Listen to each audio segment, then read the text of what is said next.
The Township of Hamilton Committee meeting for Monday, March 18th, 2019. Please stand for the flag salute. Would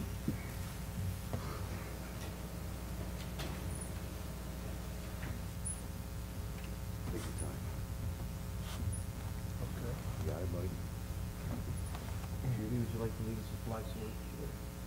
I pledge allegiance to the flag of the United States of America and to the republic for which it stands, one nation, under God, indivisible, with liberty and justice for all.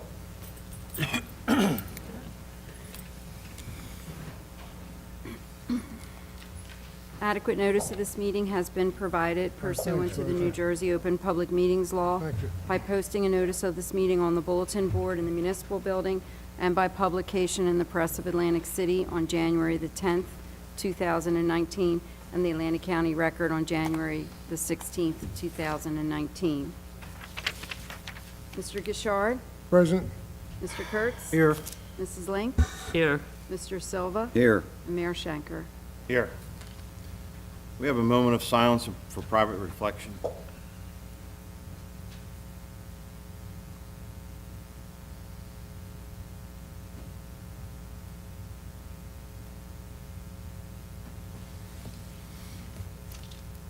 Thank you. There are no additions or deletions in late agenda items. Early public comment on agenda items excluding items listed for public hearings. Michael? Aileen Dix, 4A.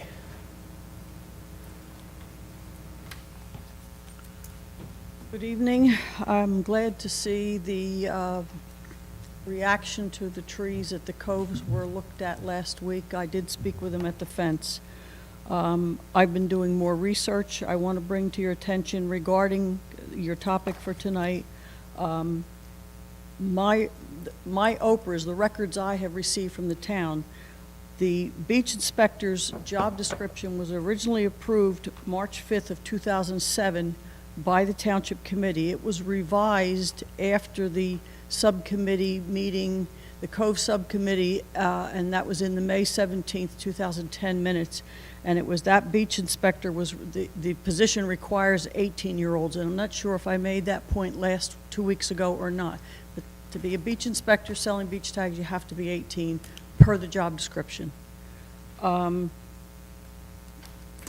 other thing I want to mention is it was in 2010 that it was decided, I know you won't believe me, but I can't remember whether it was discussed at the public meeting that the manager must also be a certified lifeguard. If you have 3 lifeguards you're hiring to work at the beach, I see no need to limit that the manager can only be the manager if they're a lifeguard. The absolute necessity of a mature adult to supervise and make sure everybody's doing only what they're getting paid to do, which is to watch the water and watch the surrounding cove area and nothing else. No socializing with their friends, etc. And you all know exactly what I'm talking about.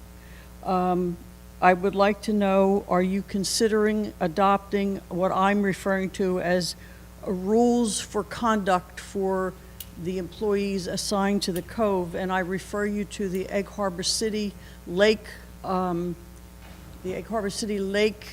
documents that we've had since 2010.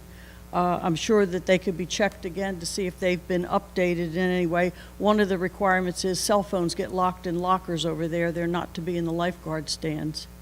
So was there any consideration at this point about adopting specific rules for the Cove employees? Well, we're going to hear from Ingrid later on. All right. Clean communities, I spoke about at the last meeting, and I commented how, especially with the budget problems that you're having, that there's plenty of money available that you can pay Public Works on the weekend. Salaries of employees cannot be supplanted by the Clean Communities money.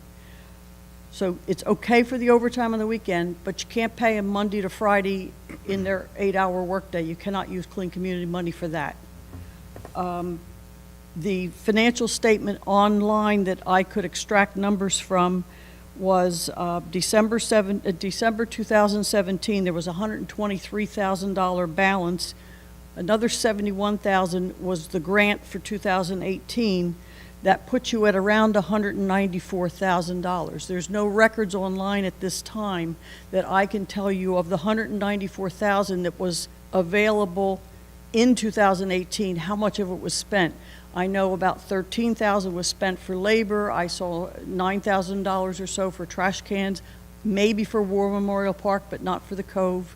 A couple adopt-a-roads. I couldn't pin how much got spent, but that's an easy number to pull out of the Edmunds computer system.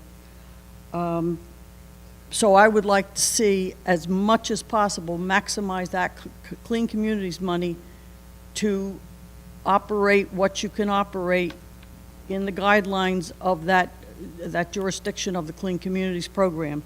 Okay. Do we decide yet on what the hours are going to be? Again, we're going to discuss We're that going today. to, it's all going to come up, all right. I don't want to see the rescue equipment being stored into the shed and padlocked with that big bar across it at 5:45 anymore. I remind you that Timothy Reed, a 14-year-old kid, just graduated 8th grade in June of '83, drowned at the Cove right before 6 o'clock in July of '83. That's all the notes I had made for tonight. I will make one other comment because of the work I did this afternoon, and I've got it under the rubber band. The salaries I mentioned that were paid, $29,889.24 was paid for the Cove staff in 2018. Yet in 2013, I don't know if they were open 5 or 6 days a week, but the total salaries in all these figures are extracted right off the bill lists that are available online. You paid $15,705.99, so the difference is $14,100 difference from 2013 to 2018. The sitting in the rain is a factor. The overstaffing on the days when, in August, when hardly anybody's there, you don't need 6 people sitting there all day. These kids are bored to tears. It's pathetic. Thank you for listening to me, and I look forward to hearing what you're going to do. Thank you. Anyone else, Mike? No. All right, we'll move on to the 2019 budget, municipal and capital budget presentations. Mike? Okay. Tonight, we're introducing the 2019 budget. This presentation builds upon the strategies that we went through in the planning process, when we went through the strategic planning process.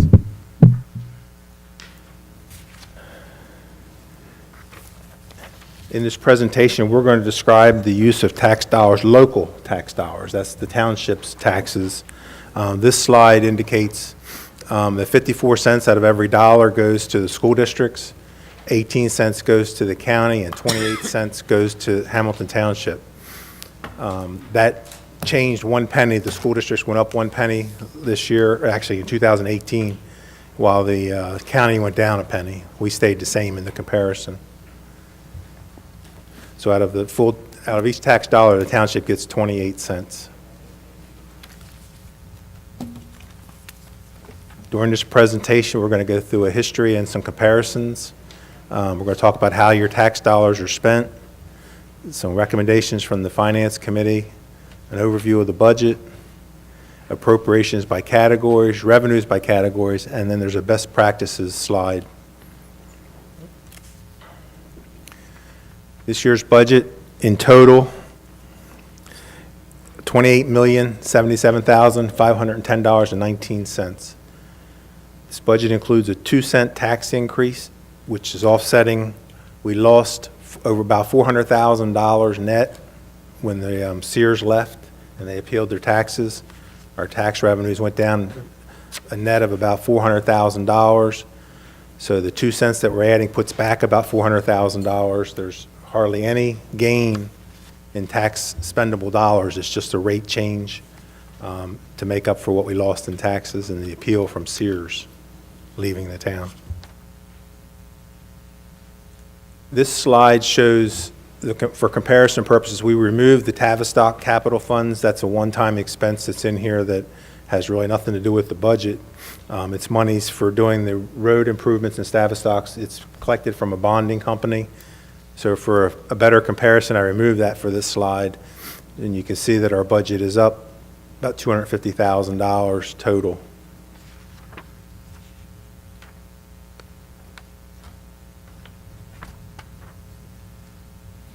And this slide demonstrates that even though we're going up 2 cents, which is about $410,000 in revenue, we're only gaining about $18,000 in tax income.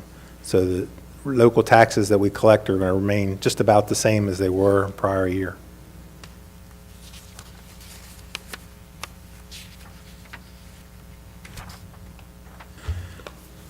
Next slide shows our debt history. As you can see, it's continuing to go down. It's going down to $12,475,095 or $95.30 this year. So we continue to reduce the town's total debt with this budget. Full-time employees remain the same, 127.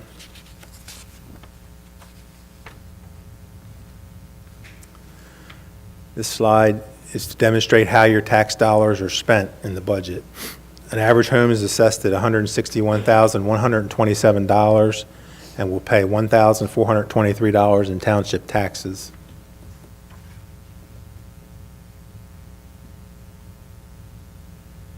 Out of the $1,423, these are percentages, so they're approximate numbers.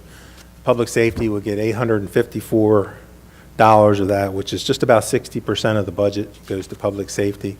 Public Works, $263. Solid Waste, $128, and General Government's at $178. And again, those are all percentages.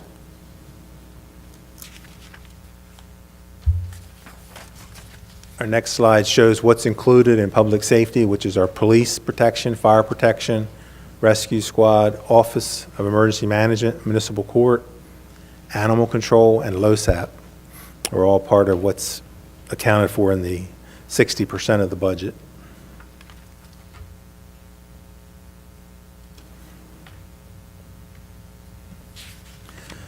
$263 in public works includes street maintenance, street lighting, snow removal, flood mitigation, stormwater maintenance, and park maintenance.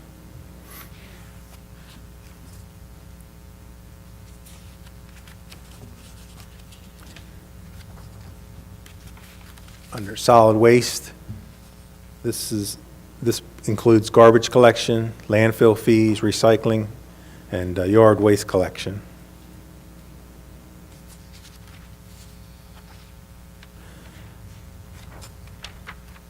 General government includes basically all the state legislated departments and business operation departments, clerk's office, planning office, the administration, the annual audit, tax collection office, zoning office, finance and insurance, the tax assessor, vital statistics, our website, legal and engineering.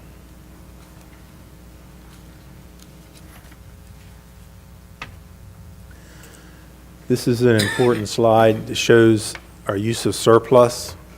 As you can see, it's going up. It went up substantially last year, and it's going up a little bit more this year that we're using a little more surplus than what we generated. We still have over $2 million in surplus, which is what we've decided is a good earmark for the township to maintain $200,000 in surplus after what we use in the budget, and we do have that. We have $2 million. What'd I say? Oh, $2 million. I'm sorry. Thank you.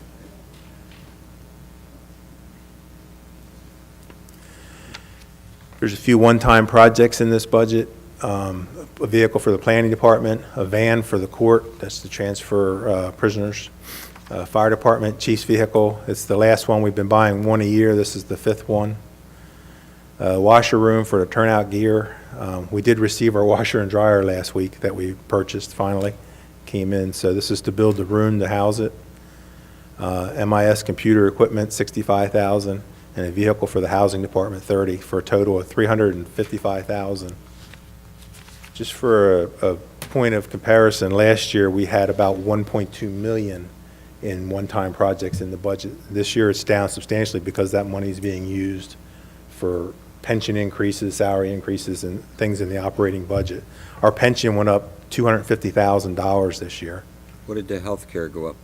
I saw the rate increase. We didn't increase the number in the budget because we had some extra left over from last year, so the budgeted amount remained the same, but there is an increase in health insurance this year.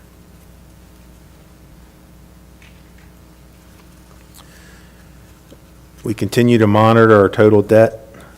As we saw earlier, it's going down. It's going down by $313,856.13 as we continue to pay debt down each year. We're going to pay $1,548,856.13 off in bonding debt, and our new borrowing is $1.235 million.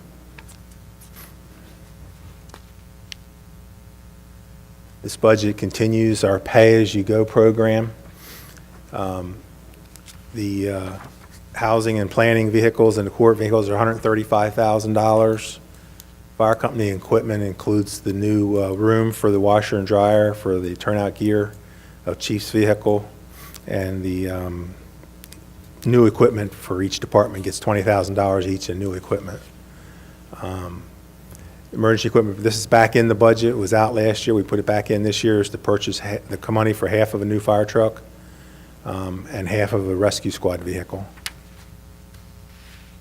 So we won't be buying them this year, although we can do the rescue squad vehicle because they're doing a retrofit, and we have the money left over from last year with this year. We can do the retrofit this year for the rescue squad. Total $795,000 for the year. This slide just tells us that we continue to invest in public safety.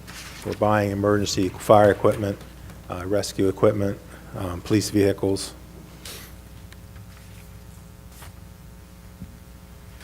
Then we have this slide of what's in the budget. It continues the pay-as-you-go plan, funding for certain public events, the Cove, 9/11, Veterans Day, Memorial Day, holiday lighting, overtime and supplies, Public Works and Police Services for the Halloween parade. And it also includes approximately 2% raise for employees, excluding Township Committee and seasonal employees. The seasonal employees being the lifeguards, but their salaries are going to go up because of the minimum wage. So. What's not in the budget, there is no structural deficit. There's no layoffs or furloughs. There's no school tax deferral, and there's no elimination of services. Our appropriations by category show the salary and wages are up about $300,000. Other expenses are down. Like I say, we had less one-time projects in the budget. Statutory and deferred charges are up. That's, again, part of that's pension went up.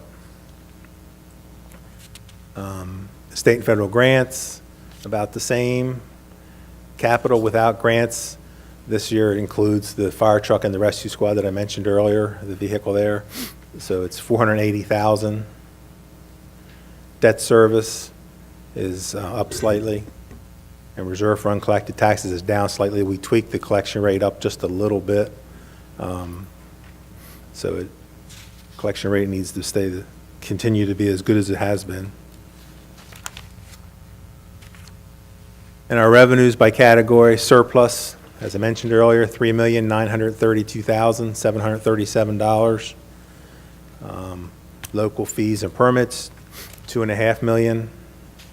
State aid, $2.841. That stayed the same this year again. It's been a number of years in a row they've left it the same. State and federal grants, $102,000. Delinquent taxes, we increased it based on our collection last year to $606,000. And local purpose tax, $18,090,798.29. Again, brings us to our total budget. This is the best practice slide.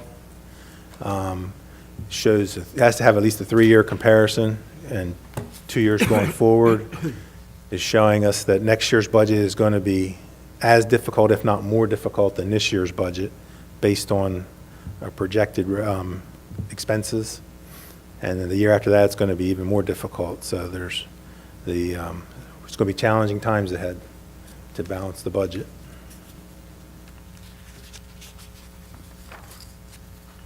The process to adopt the budget, again, tonight, we plan on introducing the budget with the committee's approval.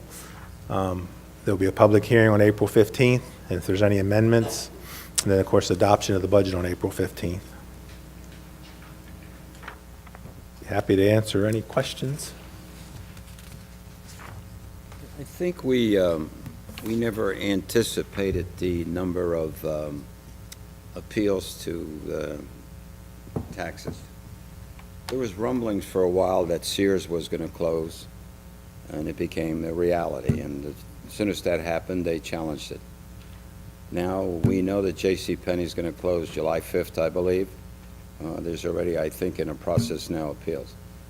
The thing to keep in mind is that we're going to be living with this for several years. It's going to go next year and the year after for Sears. It's going to go the years after for JCPenney. Now, the word on the street is the mall's not closing, but they're going through an awful difficult time. If you saw the amount of money we put into surplus this year, we're fortunate as a community to have $6 million in surplus this year.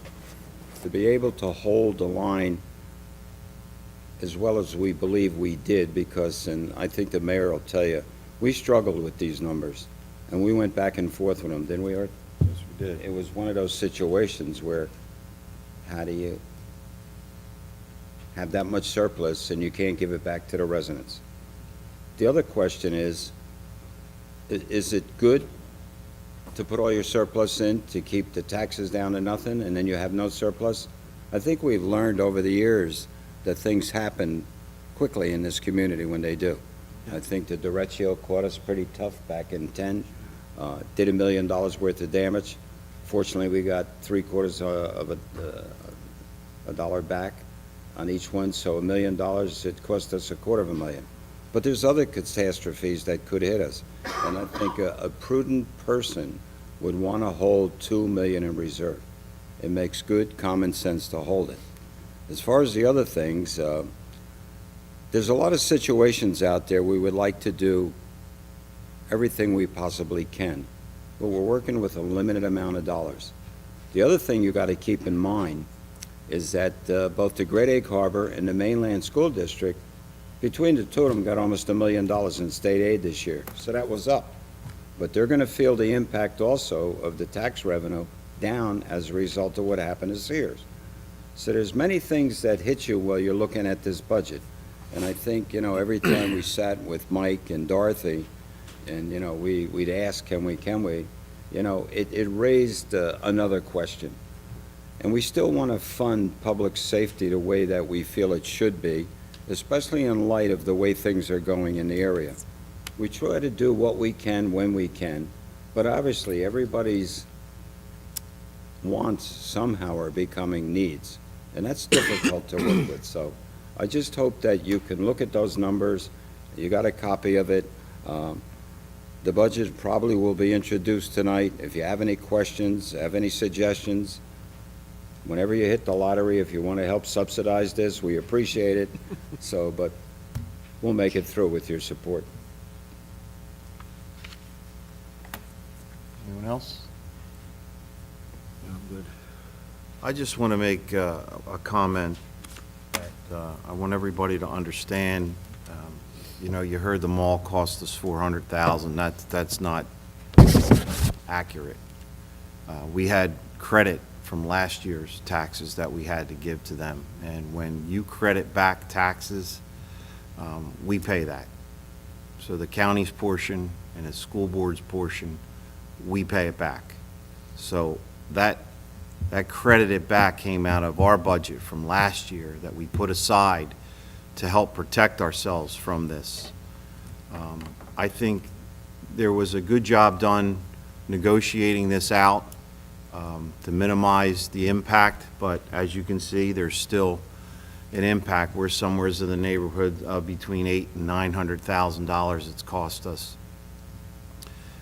you could say over 2 years, and it's going to continue into next year. So we are not out of the woods yet.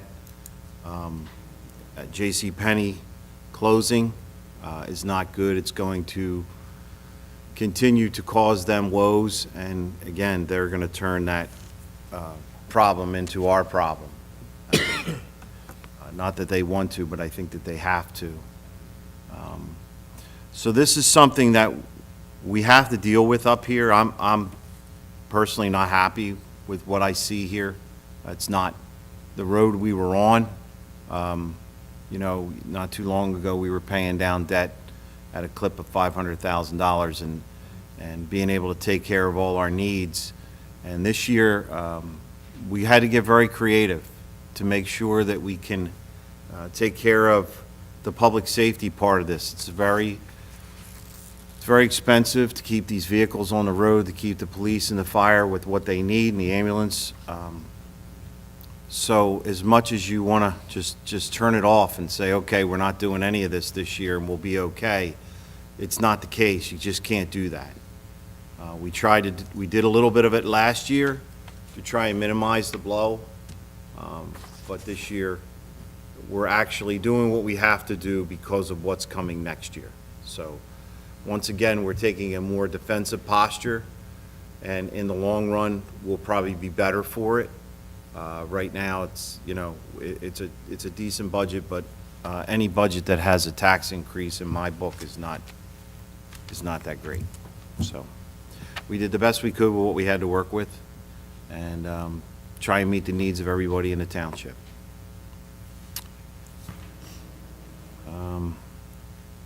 You want to go into Capital? Do we want to do a resolution on the budget first, or you want to do both? Do it either way. Pardon me? You can do it either way. Yeah, you can do either way. Is the capital budget's not going to affect the presentation that was just made. No. No.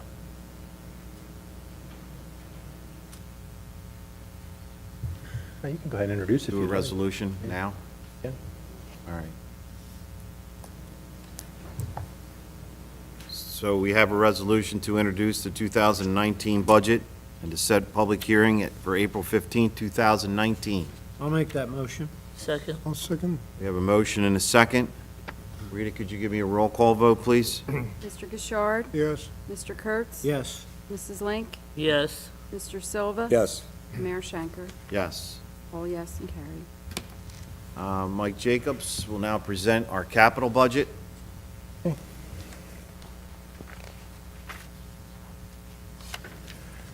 A lot of people may question, why do we have a capital budget? It provides a source of funding for purchases or to make improvements within existing assets that have a useful life of 5 years or more.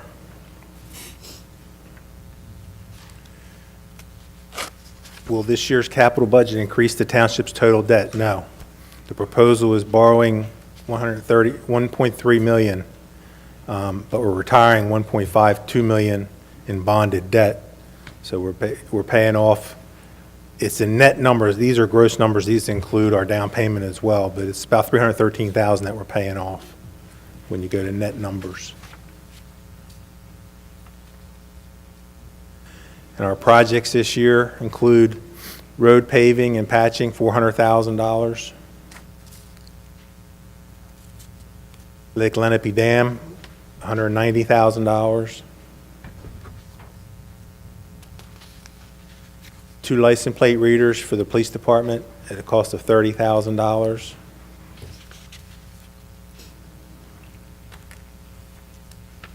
Design and permitting, not the pipe itself, but the design and permitting for the drainage pipe under River Road. We're looking at probably right around $30,000 to $35,000. We budgeted $50,000. But we'll budget the actual, the permits take about a year to get, so we'll budget for the actual installation next year.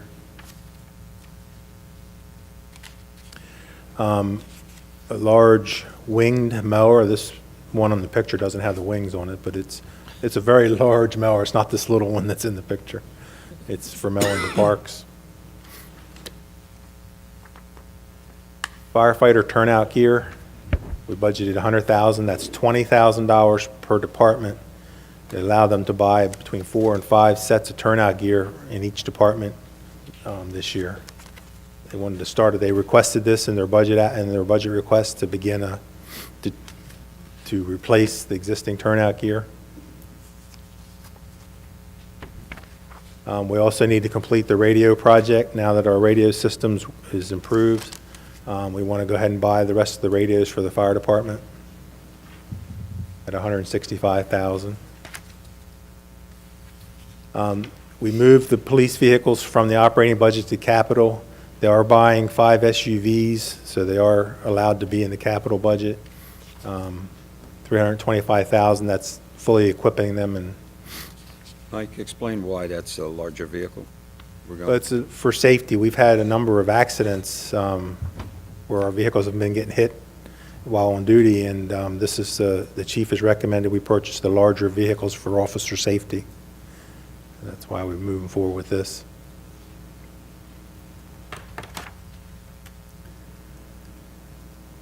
The total projects, again, $1.3 million. The list is not very long this year, but $1.3 million. The budget actually has $75,000 allocated for capital. 65 is for this year, 10 is to replace some of the capital money we used for the Tavistock bond project. So there's $65,000 to cover this down payment.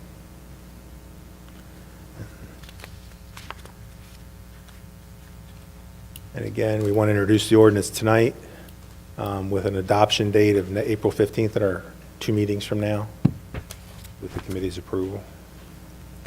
Again, I'd be happy to answer any questions on the capital budget. Any questions?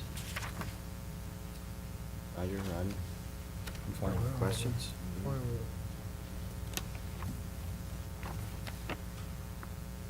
We do a resolution, or this gets done later on? That's on the agenda. In an ordinance, yeah.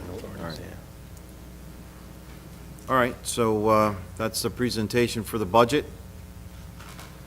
We're going to move on to discussions. Formal action will be taken, may be taken, excuse me. Cove staffing. Ingrid, are you going to speak on this? I don't know if I can speak on it if you'd like me to. I'm not prepared something to break. No, I don't want your presentation, but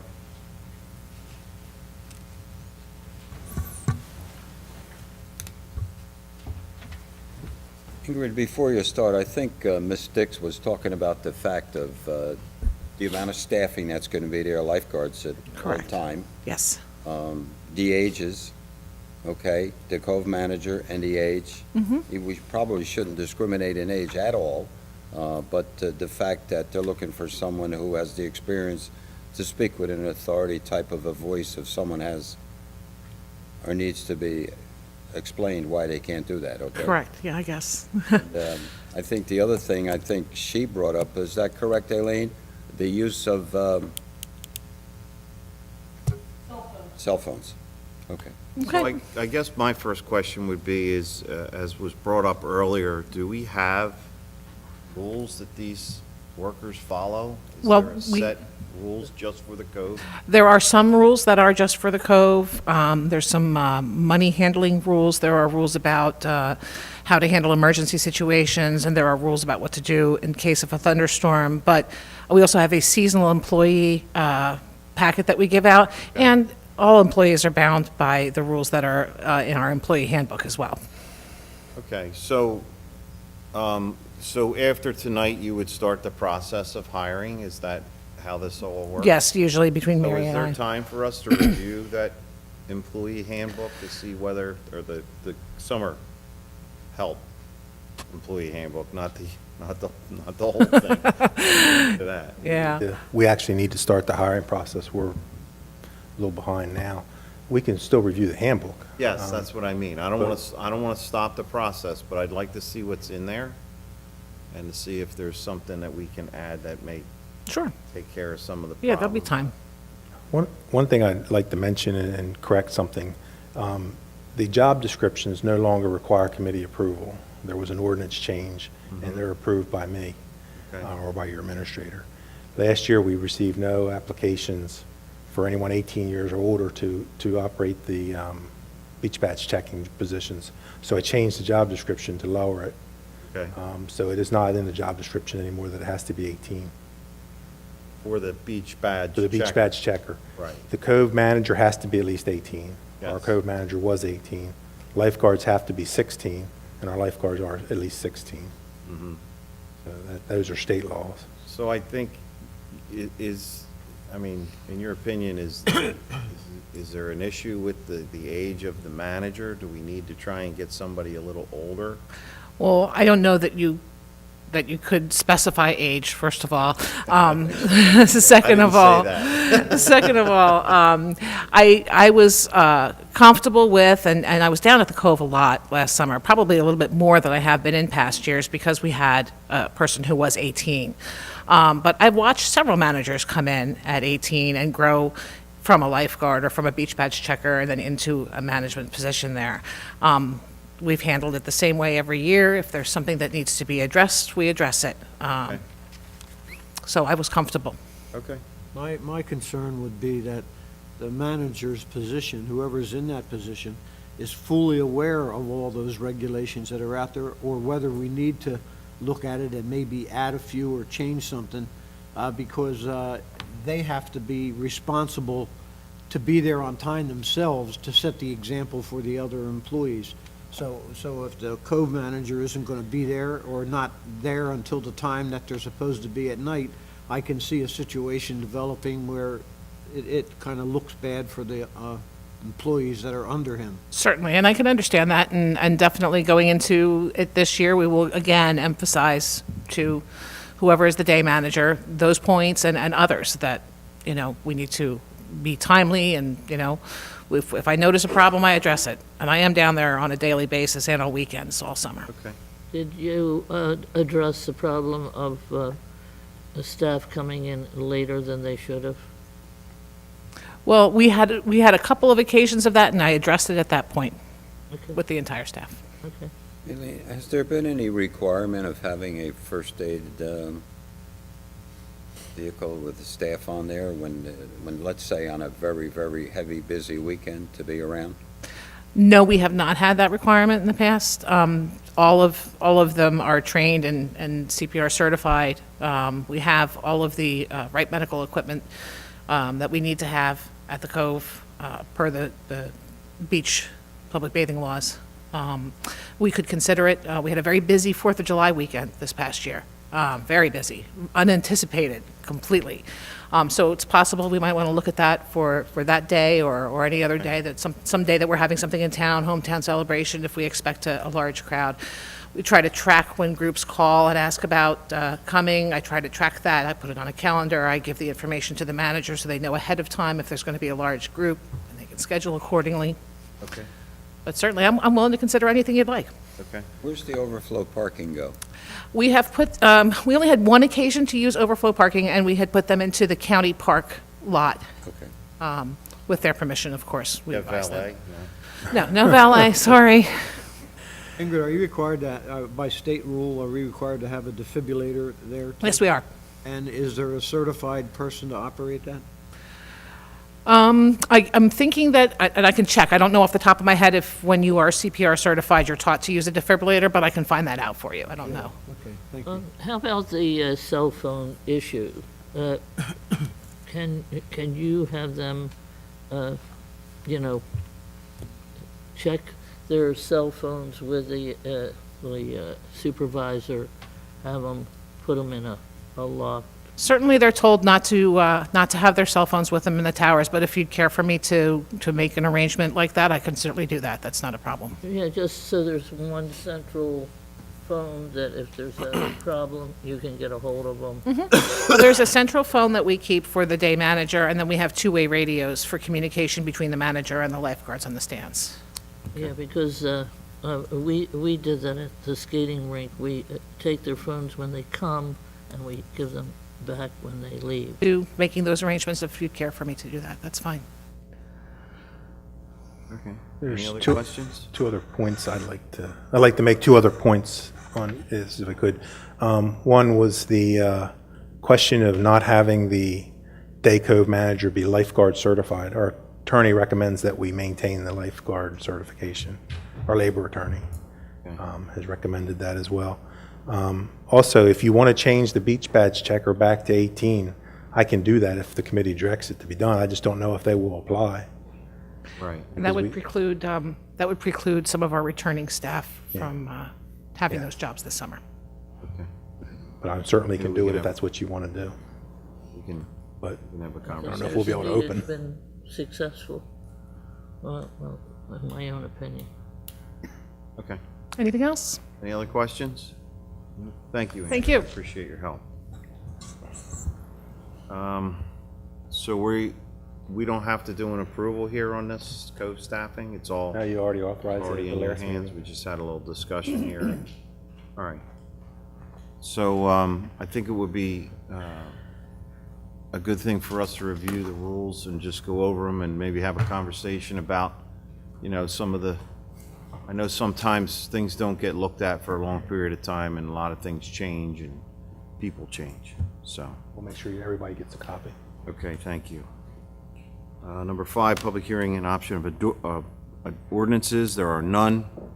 Number 6, introduction of ordinances. A, ordinance 1898, 2019, an ordinance amending Exhibit A, Section 1, Article 2, Chapter 66 of Code of Township of Hamilton, providing for the maximum number of employees. Public hearing to be held April 1st, 2019. Do you want me to explain? Yes? Mayor, this particular ordinance does two things. It changes the reporting structure for the fire official and the construction official. They report, instead of to the planning director, they'll report to me directly. Okay.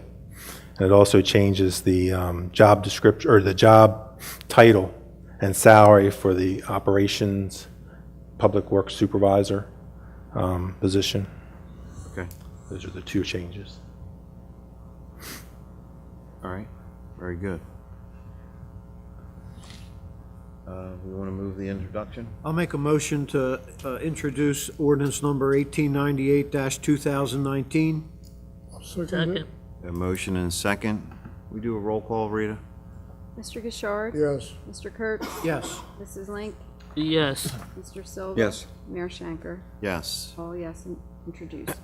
B, ordinance 1899, 2019, a bond ordinance appropriating $1,300,000 and authorizing the issuance of $1,235,000 in bonds or notes of the Township of Hamilton for capital improvements or purposes authorized to be undertaken by the Township of Hamilton in the County of Atlantic, New Jersey. Public hearing to be held April 15th, 2019. So this is the money for the capital Bond budget. ordinance for the As capital. explained in the presentation. Okay, I'll move ordinance 1899, 2019, a bond ordinance appropriating $1,300,000. I'll second it. we have a motion and a second. Can we have a roll call vote, Rita? Mr. Gishard? Yes. Mr. Kurtz? Yes. Mrs. Link? Yes. Mr. Silva? Yes. Mayor Shanker? Yes, All yes, and introduced. thank you. 7, award of bids, contracts, and change orders. A, resolution authorizing the extension of bid 2017-01 to provide property animal control services to Shore Veteran Control Services LLC, Seaville, New Jersey, for the month of April 1st, 2019 to April 30th, 2019, not to exceed $815.74. Source of funds, animal control contract. Mayor, if I could just Yes. explain this, why it's a 1-month extension. Yes. The chief and I have discussed this, and we are not satisfied with the current contractor, so we do not want to add the third year to the contract. We want to go out and get quotes from other vendors. Okay, So we're extending it 1 month while we get quotes, but Okay. not for the year. very good. What's your pleasure? I'll move So that moved. resolution authorizing the extension of bid 2017-01. Second. We have a motion and a second. Do I need a roll call for this, Bob? Please, Rita? Mr. Gishard? Yes. Mr. Kurtz? Yes. Mrs. Link? Yes. Mr. Silva? Yes. Mayor Shanker? Yes. All yes and carried. B, Quick comment. We had a problem last year with this, finding an acceptable contractor. Do we have any feeling that we won't have the same kind of problem as this year? Finding an animal control contractor? Yeah, acceptable one. We're getting quotes. I can't really answer yet because we're working on it, but I don't think we're gonna have a problem. Very good. There's been someone we've gone to and we've had problems, and hopefully one of them is gonna give us a quote. any other questions?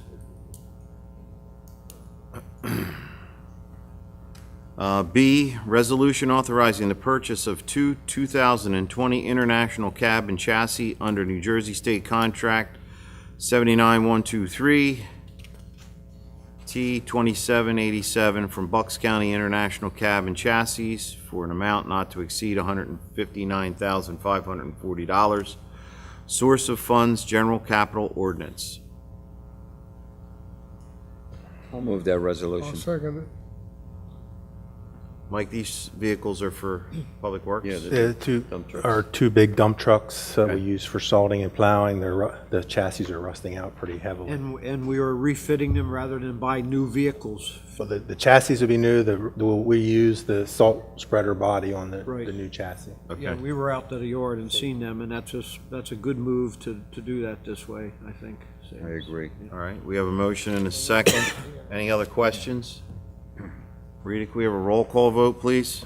Mr. Gishard? Yes. Mr. Kurtz? Yes. Mrs. Link? Yes. Mr. Silva? Yes. Mayor Shanker? Yes. All yes and carried. Thank you. We'll move to the consent agenda. I'll make a motion to approve the consent agenda items A through J. I'll second that. We have a motion and a second. Are there any questions? Hearing no questions, all those in favor signify by saying aye. Aye. Aye. All those opposed? The ayes have it. Number 9, personnel. Resolution designated Hannah Desmond as the municipal housing liaison.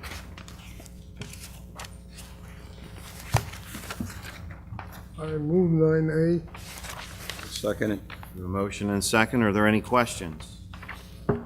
Seeing no questions, all those in favor signify by saying. Roll call. Roll call? That's what I meant to say. Rita? Mr. Gishard? Yes. Mr. Kurtz? Yes. Mrs. Link? Yes. Don't let me get away with nothing. Mayor Shanker? Yes. All yes and carried. B, resolution to rehire Charles Wilbert as temporary full-time laborer at $15.30 an hour, effective 4/1/19, not to exceed 11 months. So moved. Second. The motion is second. Are there any questions? Rita, can we have a roll call vote, please? Mr. Gishard? Yes. Mr. Kurtz? Yes. Mrs. Link? Yes. Mr. Silva? Yes. Mayor Shanker? Yes. All yes and carried. C, authorization to advertise for a regular full-time zoning officer. So moved. Second. A motion and a second. Any questions? Rita, roll call? Mr. Gishard? Yes. Mr. Kurtz? Yes. Mrs. Link? Yes. Mr. Silva? Yes. Mayor Shanker? Yes. All yes and carried. We move to 10, approvals. A, minutes to the March 4th, 2019 regular meeting. So moved. Second. We have a motion and a second. Any questions? All those in favor signify by saying aye. Aye. Aye. Those opposed, the ayes have it. B, minutes of the March 4th, 2019 executive session. So moved. Second. The motion and second. Are there any questions? Rita, can we get a roll call vote on this, please? Mr. Gishard? Yes. Mr. Kurtz? Yes. Mrs. Link? Yes. Mr. Silva? Yes. Mayor Shanker? Yes. All yes and carried. C, payroll and bills. Bill list total $1,886,204.40. So moved. Second. We have a Second. motion and a second. Any questions? Rita, can we have a roll call vote, please? Mr. Gishard? Yes. Mr. Kurtz? Yes. Mrs. Link? Yes. Mr. Silva? Yes. Mayor Shanker? Yes. And carried. Thank you. We move to reports. Mr. Administrator. Yes, Mayor, one thing this is Phil's last meeting. I wanted to say it's been great working with you. You've done a great job for the township, and you'll be missed. Thank you. Go ahead. But he could still come to meetings even though he's not here. Well, he's right? welcome Yeah. to attend, sure. Is this his last meeting? So, Mike, you did a great job with the budget presentation. I really appreciate the time you put in and what you did here tonight. But when it got time for the police, what's it, a license plate reader? State of Michigan? There was no Jersey tags anywhere. I thought I was in the wrong meeting. I'm sorry. Mr. Solicitor. Nothing to report. Thank you. That was shared services. Mike. Mr. Engineer. Mayor and Committee, I have a few items. The first, I want to talk about it on my report is Chancellor's Place and Atlantic City Electric. I spoke about this last meeting, but I just want to give the board committee a recap. I've been in communication with Atlantic Electric, Ken Moscow, and Joan Ballinger, and they are moving ahead to hire an engineer. They realize the importance of keeping their stormwater on their site so the stormwater doesn't go into our drainage system on 32nd and eventually how it would overflow onto Chancellor's Place. So they're working towards increasing the storage volume at Atlantic Electric. Regarding Chancellor's Place, the public was here about 2 meetings ago, a month ago. I walked the site with the public. I reviewed their complete set of design drawings from 15 years ago, and I think I've uncovered some inconsistencies with those drawings. So we had a meeting at the library. The mayor and I met with probably about 25 residents of Chancellor's Place, where we had a chance to explain how we are seeking Atlantic Electric to control their own water on site. But more important, I think I've uncovered some things on the original design drawings of Chancellor's Place. And they are in the process. They've been interviewing engineers, and I think I've showed them enough information that they could take to their engineer. I've offered to meet with the engineer. They plan on hiring and sort of plot them on a path to try to solve some of the problems. They have about 40 houses where they're getting water in their basement. I mean, we've had record rainfalls. The water table is higher than seasonal high water, but regardless of that, they have some things on their site that are causing 2 stormwater basins just to hold water and to overflow every time it rains. So I think they're pleased with the amount of effort that I put in. The mayor's been communicating with Atlantic Electric, and he's communicating with Chancellor's Place. So I think under the circumstances, I just think we're keeping a lot of good communication flowing amongst both parties out there. I appreciate what you do here, Steve, because really that's the key to this. I feel like these problems become bigger problems because they come to us and then it's not that we can do anything, but we can assist them in any way possible. So I thank you for your efforts. I kind of got the impression that the public or in Chancellor's Place, the people living there were thinking we weren't doing anything or enough. So I kind of took that approach to try to, give them my knowledge of stormwater and drainage and how it works out there. I think they appreciated it. And if they hire the engineer, who I think they will, I think they're going to be on the right path. Well, when it starts at a meeting, when the public first comes out and talked about that, it was sort of like there weren't any issues really on their end, that it was all the electric company's fault. So the discussions the mayor and you had with them was so important. That discussion is what brought this to the point we're at right now, where they realize that there is something they might have to do on their end to make this right, They're going to have to maintain their basins. The other thing, too, and I don't know, Mr. Sandman, I'm sorry I didn't bring it up, 142 Nicebridge Way. We originally had gone ahead and awarded the contract to demolish that. In the meantime, someone bought it out from under.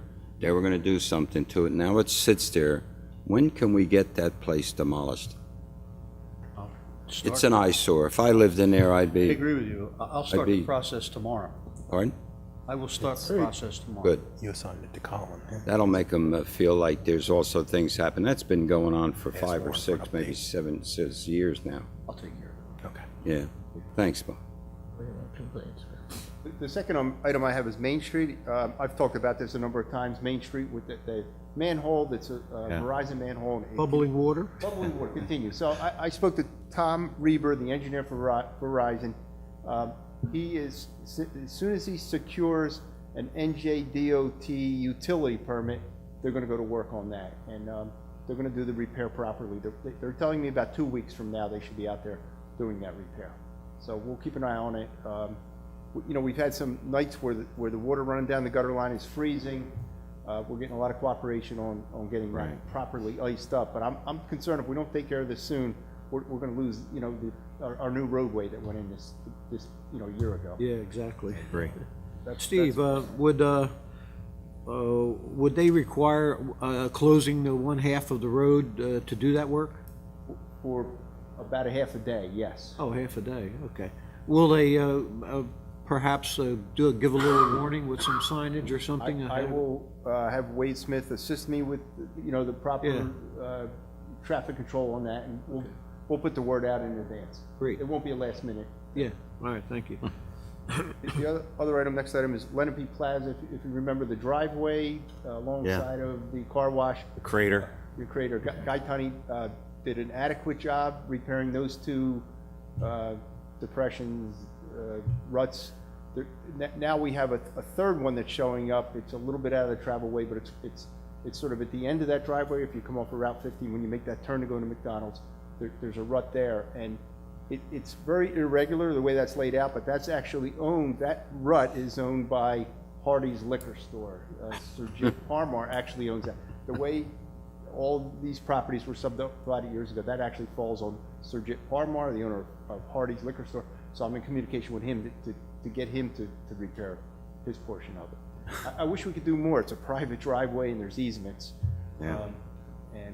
You know, I have Brett Knoll out there, and Brett and I agree that the patches that Guy Tunney put in were adequate. Next item, NJDEP stormwater permit. An Eileen Cole came down last Tuesday and met with Brett and I. Eileen is part of the MS4 permitting process. She spent about 4 hours with us looking over Brett's records, looking at the website, looking at she has to be taken around to look at some stormwater basins and Brett's yard, and she gave us a very high rating, and we're expecting a very positive letter coming out of Eileen Cole. Good. So we're keeping up with our stormwater permits. That seems to be in focus with the state of New Jersey this year. Just a couple other things I want to mention that aren't in my report. I want to talk about Consumer Square. The planning board recently approved BJ's Wholesale Club is going, they received approval to put a propane gas filling station in. Yes. Yeah. When they came to the planning board last fall in the winter, the planning board said, we have a couple of conditions. If you know, when you come back and apply for your public hearing and your application, we have two concerns. One is the stormwater basin holds a lot of water, and the second is the driveway has been difficult for 25 years. If you think about the driveway to try to get into Staples or BJ's, so as a condition of approval of the propane filling station, we asked their engineer, and Kevin Dixon and I met with them last week. They're going to redesign those driveways and bring a lot of focus and open the driveways up, and they're working on some conceptual plans, but it's something that they want to complete this summer, because in August and September, Burlington Co-Factory is planning on moving into the space where Babies R Us was once located, and that's a big space. That's 40,000 square feet of retail space. Right. So we Site Centers, who's the new name for what used to be DDR, they seem very committed to Okay. work with us, and we're going to get those driveways realigned and enlarged and striped and signage, and make it a safe and proper turning movements through the driveways. And I remember that discussion at the planning board level. They really wanted them to address that situation, because that turning radius in there, the way it was now, was just not enough for any It's additional traffic, you know?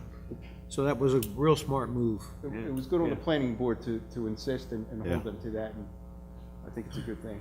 You're talking behind the stores, correct? This is, if you were going to Staples, you would turn into the driveway closest to Staples, parking lot across from where you would park for Kohl's. You would turn into that, and if anybody's exiting that parking area and you're trying to get in, you have to room. stop. Two cars Oh, can't okay. pass at the same Okay. time. If you go to BJ's, same thing. Okay. I may have complained about that once or twice myself. The other couple things I just want to talk about, about 2 weeks ago, stormwater letters went out to 60 privately owned stormwater basin owners in the township.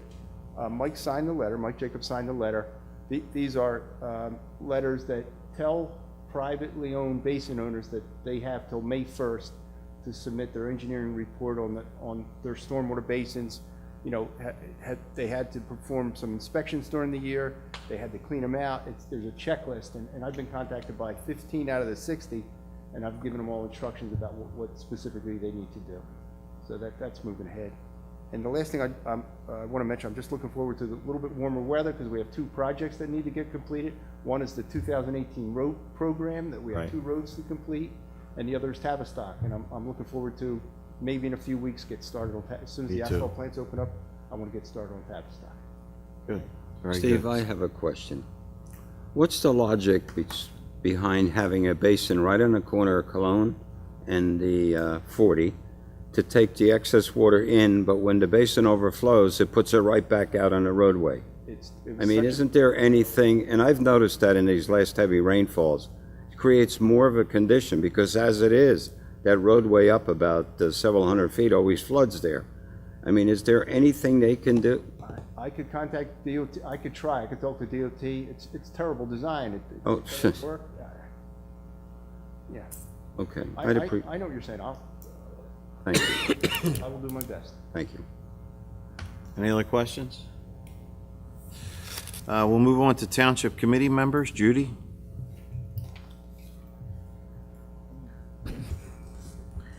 I have one. I'm sure that it may have been mentioned before, but I came across this again, and I like to congratulate the Fleet Reserve for presenting the first annual Natalie Dempsey Memorial Award, recognizing her community service.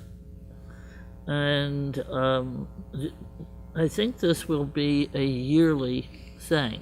So I congratulate all those people that are affiliated with the Fleet Reserve. And I noticed that they're going to be collecting more money at the corner of 50 and 40. So they keep on, contributing to our area. I know they did a $1,000 scholarship at Stockton too. So hats off to the Fleet Reserve. Also, I noticed that there were a few other awards that were made, and the one was for a student at Davies School. He for his creation, his art creation, they have the library has established a contest for this, and I think this is something we should do more often, because, I know the children love their iPads, but I would also love for them to do more artwork, physical artwork, rather than just try to create things on their iPads.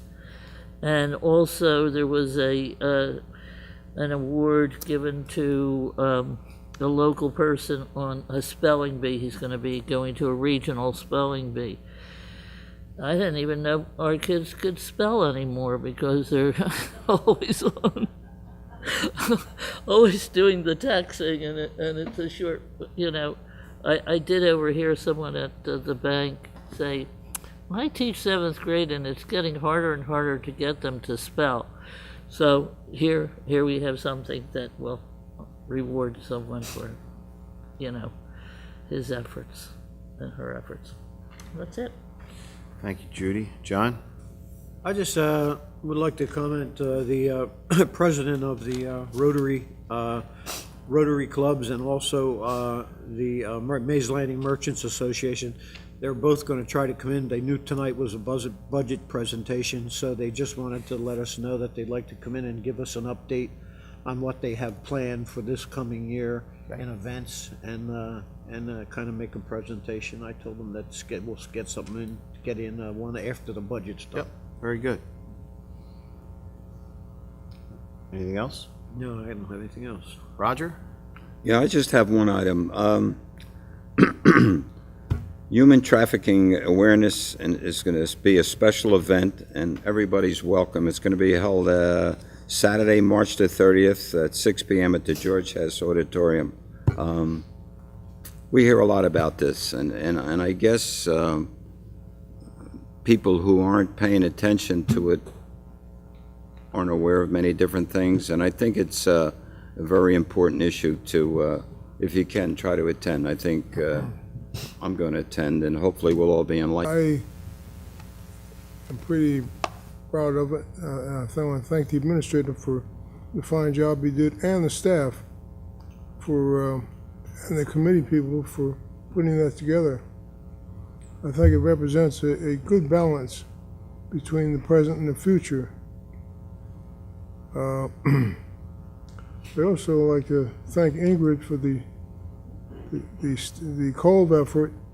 We look forward to the opening of the Cove this year. It's gotten more popular every year, and I think it's a real plus to the community. So we look forward to that. I also want to thank Mr. Philippone for his great job with Chancellor Place. I think he represented us very well. I appreciate that. Yeah, that's all I have. Thank you, Rodney. I just want to make one more comment about the budget. Some people will notice that, you know, we do put a lot of money into our fire departments. Me personally, I don't think it's a lot of money. All those ladies and gentlemen are volunteers, and you know, we can't send them out there without the proper equipment and without the things that they need. This washer and dryer that we have purchased, we're now going to do a room to clean their uniforms because of the smoke that gets on their turnout gear. It's not very good for them health-wise. So some of these things are, well, all these things are a necessity to keep them safe and to be there for you when you need them. So that's all I have. I want to open it up to public comment. Anybody in the public? Aileen?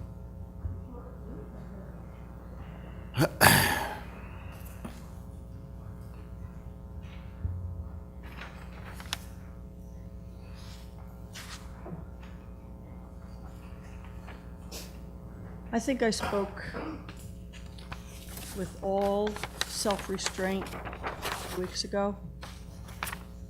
I think the five of you know the horror I experienced last summer. I cannot endure it again. I have looked into selling my house. I don't want, at this point in my life, to go somewhere else with higher taxes and a mortgage payment. I need to have my spendable dollars with a grandchild in college. So I've kind of had to strike the sale of my house. I've only lived here since I was 1. I looked into a summer rental. I'll leave town for the summer. The lake that has kept me here since I was 14 months old. Now there's a 10% tax on a summer rental. So if I go spend $4,000 to rent someplace, I'm going to have a $400 tax on top of that. That doesn't seem too smart. So I can only make it clear that you know what was going on. I purposely am not saying all the incidents. And if we're looking at hiring returning staff, and they can't stop the children from jumping the fence because they're their classmates. So I don't know how we're going to handle it, but that's a minor part of the problem. There's a schedule. It talks, you go to Tower 1, you go to Tower 2, you go to Tower 3. I think I remember a Davies lifeguard in Tower 3. That's the single chair on the north end of the cove. I think there was somebody in that when Davies did their field day. I'm not so sure that anybody sat in it all summer. Or you arranged at one point to move the ropes over to that Tower 3 chair to shorten up the swim area. That had to do with intruding on neighborhood properties. It also happens to be that that corner where you shortened it up is where the water swirls, and that's the deepest part of the cove. So with the lifeguards sitting 3 in the bench over there in the middle, and this is the deep area, that's where, and I saw it when I was swimming in that neighborhood, not at the cove at private property, that's where little kids can be, and I watch them like a hawk, even though that's not my job. It's been my lifetime job, because I have dragged for bodies in the lake with my 2 different boats. I don't want any more of that. I don't want any more of what happened last year. My options are very few at this point as to how I'm going to react if there's bad behavior, if there's not strict adherence to the rules. Manager watching all summer, watching the picnic area, the swings, as well as are the lifeguards spread out in the stands. That's what the manager's responsibility is. No leaving early. I've talked about Timmy Reed every time I've come to this microphone. I'm concerned. I also don't want to see any more sitting there, 7 people all day in the pouring rain. That's like punishment.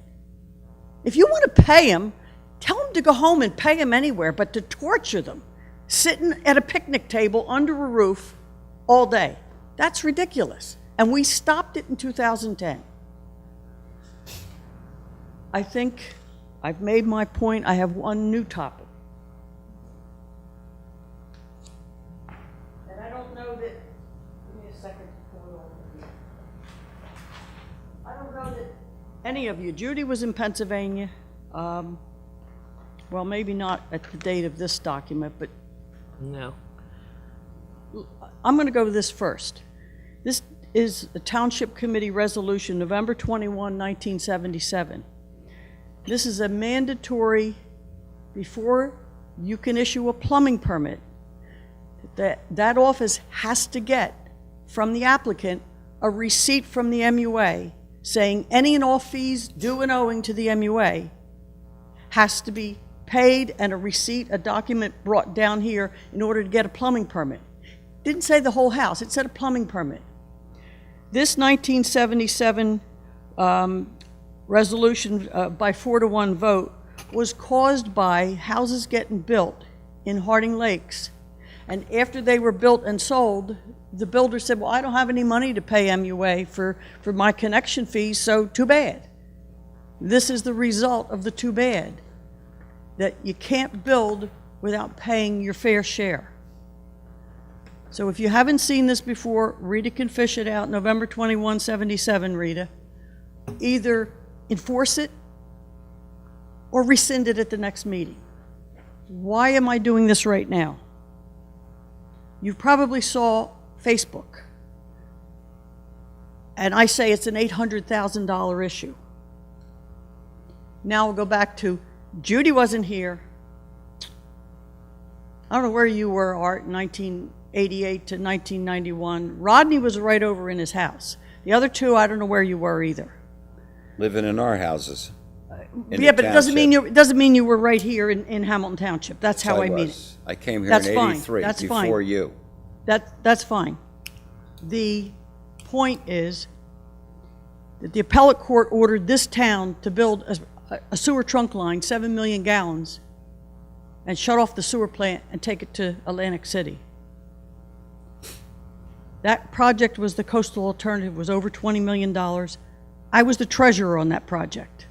I was the treasurer on each individual savings account of the little people who also put up their few $1,000s for prepaid connections in that sewer pipe. There is no expiration on that. The issue is Scully is about to build 220 apartments. I asked the MUA to make sure they pay their connection fees. I got a quick offhand answer, they're prepaid. As God is my witness, as the treasurer of that project, I have no reason to think for a New York minute that those 220 connections for sewer are prepaid. I'm sure the water is not prepaid. The evidence is in the records. I filed an OPRA, but first I reviewed my files. I filed an OPRA for the sale of the racetrack in 2001. I asked for the resolution transferring the coastal alternative gallonage paid for by the racetrack. The number 960 is in my mind, and I think it's $960,000, not 960,000 gallons, but either way, November of 2001, when that deed was transferring from Atlantic City Racing Association to the successor, it's called Greenwood, but that's not the name on the deed, there's an assignment and assumption agreement. So I filed an OPR for it. I got it right away. I already had it, but I wanted to get it out there. This is what you're looking for. So when a builder is going to build, and they didn't own it in 1991-92, there's got to be a document proving that sewer gallonage is available by that assignment agreement. I told them the deed for Scully Hamilton Green is 1995. I gave them several names that they could use in their search. I don't expect them to find anything. It's an $800,000 issue. That's a chunk of cash. So you need to enforce no permits without a receipt. So when Scully comes for a building permit, and I don't expect it to be soon, so there's time to get a fair resolution of this. Before they get a building permit, they've got to have a receipt from down the street that they've paid what they have to pay, or here's the assignment assumption agreement, we are prepaid. I don't think it exists. Okay. We're clear? Thank you. Thank you for your comments. Anyone else in the public like to speak?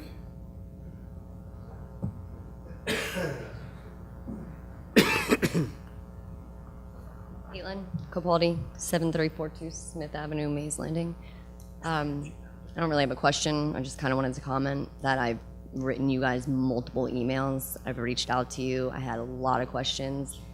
Nobody's answering me. I'm really glad you guys are here because it has nothing to do with you personally. So just get that off the record. I don't want to take over your program. I just wanted a place to play. So the fields aren't being used. I asked for other alternatives. Nobody answered me. Still to this day. I mean, I wrote more emails this weekend and still haven't heard from anybody. I believe I made a direct answer through other folks that got to you to tell you that the county park was available for the county outlaws to play at the county park, and I transmitted the number of Adam Woodcraft, who was the gentleman you'd have to contact, who said that there is availability there. I'm very glad you brought that up. So no, I wasn't told that through anybody that I had received a call from Mr. Jacobs, and he didn't say any of that to me. I found out from somebody else who, whether you told them to tell me or not, does not really matter because it wasn't a member that's here or somebody that's part of our government, municipal government. Regardless, the rules are the rules. I followed the rules. We submitted the application, the money, everything. We weren't told until after our requested start date that the fields weren't available. We missed valuable time for the kids to play. Our request date was March 1st. Nobody told us. Furthermore, we didn't receive a notice in the mail, as it states that if there's a denial, it's supposed to go out in writing.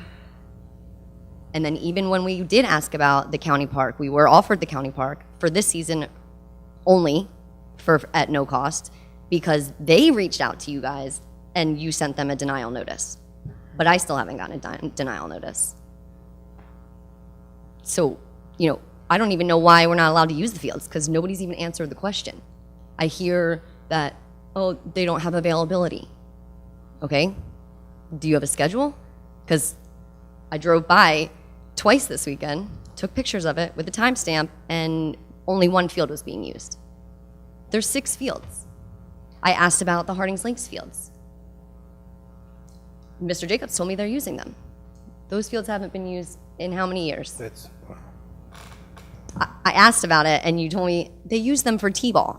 I said they're But the T-ball township fields. engineer and Ingrid told me that they're not even safe to play on, so nobody's been using them. And I even said, what will it take to get them deemed safe to play on? Because there's 3 fields sitting back there that no one's used in years. we have a field now for this season, but next season, you know, they might want to charge us $100 every time we step foot on it. We followed all the rules. I submitted a copy of the contract to you. I even went to the MLAA before this even happened, and I asked if I could help them. It's very, very disheartening. 33 years old. I've lived in Mays Landing my entire life. I used to play for the MLAA. My husband coached for the MLAA. Nobody is fighting. Like, I'm not trying to personally attack any of them. All of our kids deserve somewhere to play. 6 out of 12 of our kids are from Hamilton Township. 5 of those parents coached for them. Some of them are even still playing rec this year. It's a public park. They want to play baseball so that they're not on their tablets, like Miss Link was saying earlier. I don't see what the big deal is. And besides from that, I don't appreciate being ignored. That's like my bigger issue right now. You're not ignored if everyone on this committee doesn't respond to you. I spoke to Mike Jacobs, I spoke to Brian Kurtz at the MLAA. I understand Mike Jacobs had already talked to you about what the situation was, and I was also under the impression that Brian Kurtz spoke to you and your coach about what the situation was. So for us not to all individually call you about this, I don't understand. I'm not asking every single one of you to call me and talk to me. Well, but even still, none. The answers weren't given. Like he talked to Dave. You told You told Jacobs to tell me about the county park. That didn't happen. I still don't even know why. Like, outside of there not being availability, which I already told you, there is availability. I drove by there. There's Well, we open go field. by what the president of the MLAA tells us, okay? There's also another travel team that used to be associated with Hamilton Township that's not allowed to use the fields either. So I don't understand how we're telling one travel team they can't, and we're okay telling your travel team they can. I don't understand why we're telling any travel team we can if there's not conditions Because from what that I'm say, being told, we do not have the capacity to handle it. We've lost a couple fields because of flooding down in the lower part of Upper Underhill. We did look into this, and if it was possible to do, we would have done it. So the MLAA has rights to well, I don't even know if they have rights because I asked you about the contract and nobody answered that question either because I looked at it. It's from 2017. It says there's a 1-year contingency on it. So, I mean, I haven't seen a new one come out. I looked in the public records. I don't see a one from 2018 or 19 at this point. So I don't really know how that happens either. Who has rights to the fields now? Nobody. We just assume because the MLAA has had them forever. And again, I'm not trying to take the fields away from you. I don't want the fields. You know what I mean? There's people that wrote the ordinances and the codes for a reason. If they don't follow them, and then I come with an issue, and you basically just brush it off, or just tell me no, and have no legitimate reason why. I'm sorry, I don't think that that's acceptable. And it's not fair. I don't understand why we don't have enough fields. It's not a reason enough. Because there is enough fields, and there's fields. They have ACIT using the Cologne Avenue fields. They have the girls, ACIT girls the using... ACIT folks are high school kids. They play in the afternoon, not at the hours that you're looking for. No, our kids go to school all day too. They're 12 years old. So we ACIT play is a high school. They play during the day. It's a high school team. No, okay. What do you mean it's a high school team? They play at 3 o'clock in the afternoon. Is that what you're saying? Your kids play at 3 o'clock in the afternoon?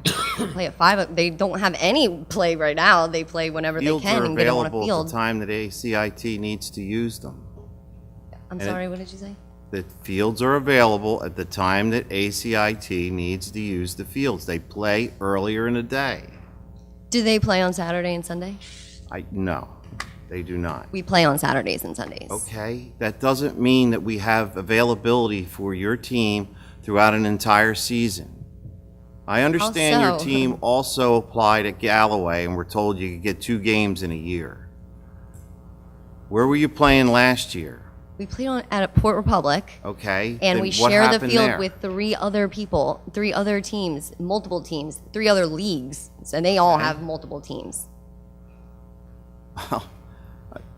How is it that we now have to take on this team? Nobody said you had to, but we followed are the rules. telling me we had No, I'm to. not. I'm asking for the reasons, legitimate reasons. Like, there's field. I went there all weekend. We asked for 1 weeknight and 1 weekend. Like a 2-hour time frame. I'm sorry, you're not going to tell me that they are using every single one of those fields every minute that's possible. Because I've played with the MLAA. I've lived in Mays Landing my entire life. My son has played for the last 8 years.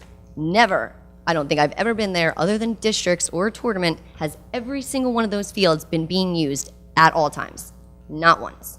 Including this weekend when I went there and took pictures, timestamped, and emailed them to you guys. Nobody on there. Right, your season didn't start yet either. Right. We applied for March 1st to start using the fields because our season started in March 1st. And we were told, I think, on maybe the 4th that we weren't allowed to use. So we weren't even told before that. So we were under the assumption that we had somewhere to play because, again, no denial notice went out. We applied for March 1st. We were told on March 4th that we weren't allowed to use the fields. It's fine. Like, you can just continue to say no, but, I mean, the point is, it wasn't right. It's still not right. Still no answer on the contract. Do you guys have a new contract? Did it go across the board? Did you guys approve it? We don't approve the contracts. So does it even exist? No, there's Does everyone contracts. see? We don't- Can I as a ask, like, Board, we don't approve them. It's done through the rec. Ingrid was handling it at the time. And whenever somebody wants to use the fields, they apply. They're either approved or they're not approved, for whatever the reasons are. Now, I can't speak for Brian Kurtz, but we're being told that there's not enough fields open. They may be this weekend, but we're talking about an entire season here. We're not talking about just one weekend. okay. And if they had a schedule and we were, able to see it and could tell that there was availability, again, like I said, they got the girls' ACIT on the field down in the left corner. There's a whole softball complex. Why aren't they using the softball complex that we can't use? Because they're taking up a field. And why is ACIT using them at all? They have their own fields. I believe we have an agreement with them that we're allowed to use their fields also. So it's a shared So the services MLAA can use their fields also. So there's 2 more fields that the MLAA can use. Yeah, it's confusing, right? Not 'Cause- really, no. The president of the MLAA has told us what his opinion is of the field usage, and we have to go by that. You're not going to check on that. You're not going to offer, like, again, they're not using the Hardings Lakes fields. Nobody's using them. Maybe if the township fixed them and they were playable, then they would have more field availability. Then maybe we could have a field to play on, and they wouldn't be using all 6 of them at Underhill. Why are there 3 fields sitting there not being able to be used? I offered to help with those fields. I didn't come in here demanding anything. I offered to help. I even went to the MLAA before I even came to you and offered to help. So I'm not demanding.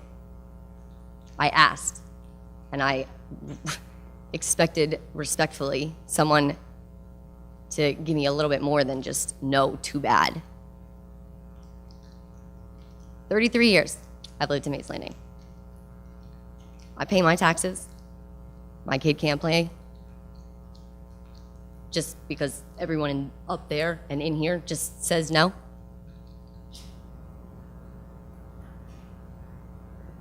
That's it. Thank you.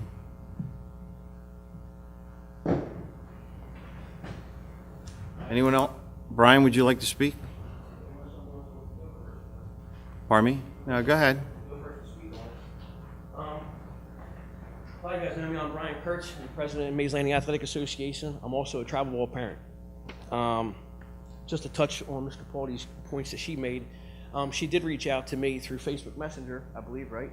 As far as looking into grants and things like that might be able to help us. My response back to her was, I'll bring it to the meeting, which we did talk about at that point. We prefer our members to kind of keep everything in house. At one point, we even discussed asking her to become a member in order for her to help us in that position there. As far as ACIT, the relationship we have with ACIT is actually a real good one. It was a pretty poor one years back, and now it's pretty good.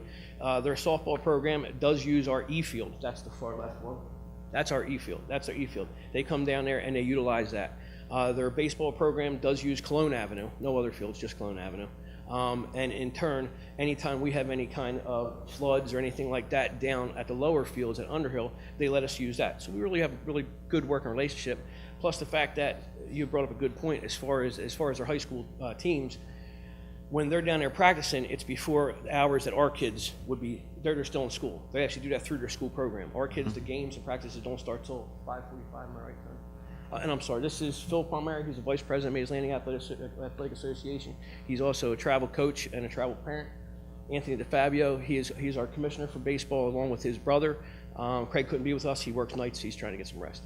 And Anthony as well has also coached travel ball for the Muck Dogs organization years ago.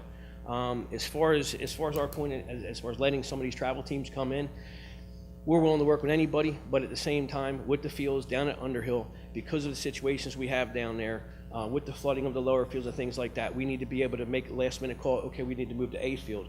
I don't know if you're all familiar with the different fields. E field is the far left field, as Caitlin had talked about, on the far left side if you're facing the stand.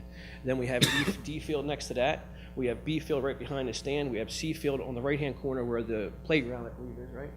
A field is right on the street, right across the street, right there on our lights. And then we have our Babe Ruth field, which is our 60-90 field that we use for Babe Ruth program. We have 4 teams at each level, with the exception of Babe Ruth. So we're nonstop moving. As far as this past weekend, we just started our program. Unlike travel teams who get all the kids signed up in January and actually start a winter training program, like I do right now. I've been going to Cape May for the last 10 weeks on Sundays and working out Wednesdays indoors and everything like that. Travel's tough. I talked to Wayne Birchler, who is the travel team coach that I'm associated with for my son, and he actually had to go ahead and lease a field down at Atlantic Christian. It was $2,000 for the summer season and $1,000 for the fall season. That was 2 nights a week. It was 1 weekend day, and that's it. As far as rain delays, you're on your own. As far as the rec program, we have through our whole rec program, we have 2,000 kids that come out, and through all our sports, we utilize a lot of different fields. As far as the actual fields down at Harding Lakes. As far as Harding Lakes, yes, we haven't used that for T-ball. I think for about 2 or 3 years. Yeah. Reason for that is it's not fenced in, and unfortunately, you have a lot of people that like to drive their quads and trucks across that field. And when you're putting a T-ball kid out there about knee high, going in a rut, it's not something I'm prepared to do. So we did decide to move them down at Underhill and utilize that as well. As far as any of the other fields, there is a field out in Mizpah that could be used. Needs a little bit of work, but it could be used. Any other fields as far as Lake Lenape? I know we had all talked about that as well for one of them. I believe Tony actually reached out to Dave Powell, who's actually the coach for the team. That's why Tony reached out to him and not Ms. Capaldi, and told him about these other options. Not just Lenape, but there was quite a few options, Folsom, a couple other areas. We do work with travel ball programs. Right now, we're not using Cologne Avenue, and that's right behind the firehouse. Cologne Avenue is a 60-90 field. I'm not sure if you guys some of you may be familiar with the different sizes, some of you may not.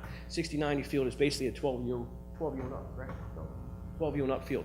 Now, at that point, we knew we weren't going to be able to use it. A couple people did reach out to us. One of them is Chris Gehring, works here in town. Another one's Dave Miller. He actually is, he refs for us and umps for us quite a bit.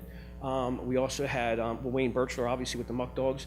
I believe there's a church group out there that uses it, right? And I believe ACIT goes out there and uses it as well.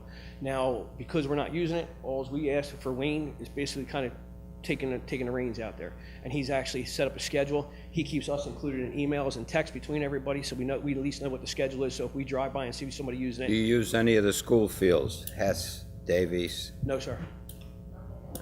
No. That would be use of facilities, and unfortunately, schools aren't too willing on that. As far as addressing any kind of issues down at the fields, you know, we've worked well with Public Works over the years, and honestly, I mean, I don't care what anybody else says, they honestly, for lack of better terms, are kicking butt. I mean, they're doing a great job down there working with us. Tony and Craig are down there every day, 4 or 5 hours a day, dragging the fields, lining the fields, going crazy. If something rains, they're moving to this field and doing this and doing that. We're willing to work with these organizations, but last year, as far as Underhill goes, we tried working with 2 of the organizations. Unfortunately, it wound up almost into a fist fight where I had to almost get called the police on a gentleman, one of the travel coaches, and I don't want to see that happen again. And it had to do with that gentleman got there, thought he was going to have the field at 7:15. They had a little bit of an issue with the kids. They were just doing last minute instruction, and this coach lost it on Tony's brother, Craig. It was a bad situation. Mayor, I think I spoke to you about that specific situation. Yeah. So we decided at this point, so let's just concentrate on our rec kids. Kids do have a right to play ball. You're absolutely right. And we got a great program. We'd like to keep it that way and let that be open to any child now. Other than that, if there's any questions, myself, Phil, I know Phil might want to speak about something, if that's okay. And then Anthony, and we'll be here afterwards if you guys like to talk about it. I can answer any of your questions too, Caitlin. Okay? Thank you, I Brian. just wanted to add one thing, and very sympathetic to Caitlin's situation. I've been involved with the Maze Landing Mutt Dogs, as how it started out, the first travel team in this county, 2005. And I'm also part of the board there, and we never brought our team down there because it just doesn't work. There's too many variables with rain, scheduling, and everything that the baseball has to do with the 150, 160 kids and teams that are being played. Mm-hmm. But I think we need to think about something in the future. Is travel ball used to be something where there was like one team per county, and it was like an elite select group of ball players. Now it's big business. There's a tri-state elite league, there's 100 teams, and really anybody can just go start a travel team tomorrow and get 12 boys. It's not just Caitlin, and we get softball travel teams that come to us. They don't get to this level, but we turn them down, most of them. The AC Hammerheads, the South Jersey Elite, they try coming to us each year. And honestly, it's becoming a real kind of headache for the association. And with all these teams sprouting up, there's just not enough fields. And I understand your frustration. I've spent $1,000 at Atlanta Christian. I was out in Absec, and I went to Folsom. You do what you do, but now there's so many teams that it's just really just impossible. That I don't know if we look at something in the future to where maybe we cut this off, or have some kind of amends where we're not going through, because what we tell about 6 or 7 different programs from Vineland looking for teams. Yeah. It's just that many teams. It's just something I want to put out there for food for thought. Okay, thank you. Come on up. Do you agree that if you had 3 more fields to play on, that would help alleviate some of the situation? Can't they Just in use the general, school? yeah, because there's 3 fields there and nobody Hess uses. got one, Davies. You had 3 more fields and you can put the T-ball back over there. I mean, there's options. And besides the fact, like I said, that's fine. Like I honest to God, no hard feelings against any of you. I know you guys can be mad at me, whatever you want. You can be mad at my husband. I don't really care. But the point is, it wasn't handled correctly, okay? Because we filled out the application. They cashed our check. I don't disagree with The you story. there. Like my point is not even with you guys anymore. We found a field. It's whatever. It is what it is. It's squashed. The point is, it was mishandled, and it's not. It wasn't right, and it wasn't made right. Yep. And it's still not being made right. And I am very, very upset that this is what it has come to, because it's caused issues with us, caused issues with my friends, because we couldn't follow the rules that people in your position put in place.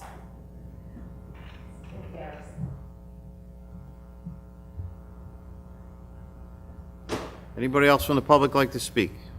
Move to close the public portion. Second?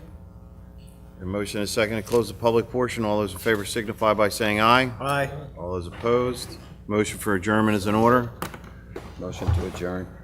A motion and a second. Any questions? All those in favor signify by saying aye. All those opposed? The ayes have it. Mark?